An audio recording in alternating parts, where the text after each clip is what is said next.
Today we celebrate the feast of St. Joseph in his role as the worker. If you think about St. Joseph, he was such an incredible person and had to be so humble. He finds out that his wife is pregnant and he's never been with her. He knows it's not his baby and he's quietly going to divorce her, but an angel appears to him and says, "It's okay. People will talk behind your back, but it's okay. Take her as your wife. This baby is not from another man, it's from the Holy Spirit." And so he takes her as his wife. And then he, 9 months later, finds out he has to go to Bethlehem, and he takes his pregnant wife, 9 months pregnant, all the way there. Can't find a place for her to have her baby, and he begs people, goes door to door, "Please, I'm pleading with you. My wife is going to have a baby any minute now. Give me some place to stay. Don't you have a spare room somewhere?" And they tell him, "Well, you can use our barn." And so he makes it as comfortable as he can and makes a little bed for Jesus. The baby is born, and everything is great for a little while until the angel appears to him and says, "Can't go back home. They're trying to kill your baby because they're jealous of him. Take your wife and your child and go into Egypt." "Well, for how long?" "Until we tell you it's okay to come back." And so he picked up everything he had and went with her, just trusting, never arguing, never complaining, never whining. He just did what God asked him to do. What an inspiration. I've met many people in all of the jobs that I've had growing up. And one of the people that I most admire was a janitor. He was a young man and he had a good job, and he lost the job and he couldn't find anything. It was one of those periods when unemployment was really high. And so he went to his pastor and he said, "I need a job desperately." And he said, "I'm going to lose my car."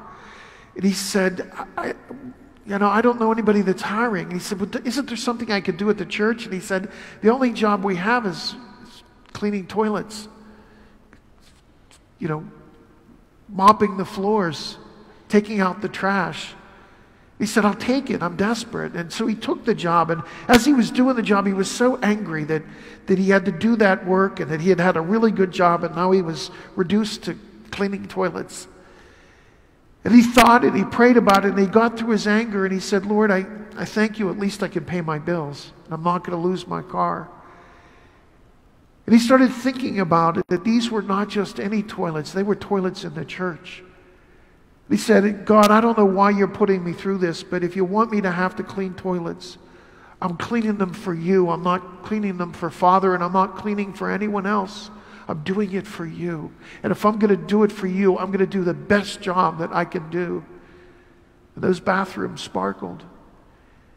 And people came to respect him because they knew that he put his heart and soul into everything he did.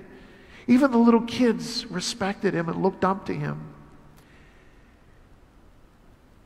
I know that lots of people are afraid back home for their jobs, not knowing what's going to happen.